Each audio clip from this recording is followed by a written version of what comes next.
beleza? Esse é meu primeiro vídeo do meu canal, Tio Gordo. Sim, por que Tio Gordo? Por quê? Porque sim, porque eu sou um gordo inútil e meu câmera é um cara magro. Então quando aparecer um vídeo de zoeira e aparecer magro, eu quero que esses filhos das putas fiquem perguntando porque ele é gordo e o outro é magro. Porque sim, não tem uma resposta sólida pra isso. Porque é, tá? Seus filhos da puta. Então, eu sou boca suja, foda-se. Então vocês vão ouvir falando palavrão o tempo todo no meu canal. Se você não gosta de palavrão, você não se inscreve, vai se inscrever no canal de bíblico, de igreja, por favor. Senão, foda-se. Foda-se sua vida, foda-se tudo. Sou com raiva. Muita raiva que eu não sei postar canal no YouTube. Finge que tu tá brincando.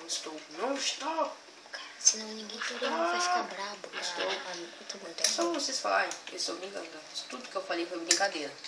Se vocês acreditarem, desculpa. Se vocês não acreditarem, beleza. Essa aqui é minha casa, minha baia, meus cavalos, minha plantação.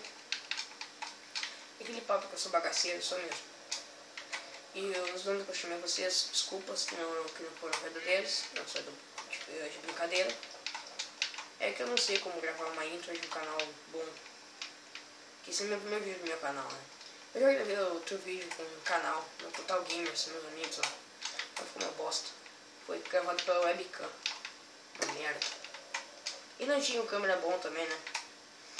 Se vocês entrarem no meu canal e virem Tio Gordo escrito rabiscado, então foi a gente mesmo que fez. Foi legal. Se você não achou, dane sua opinião. Dane-se nada, você pode deixar seus comentários. Esse foi... Tá, eu vou encerrar por aqui, porque vai ter muito vídeo hoje. Vai mesmo também. Esse foi o vídeo de apresentação do canal. Então eu já peguei isso aqui, ó. Está vazio também. Tchau, o vídeo de apresentação do canal já foi e... Adeus.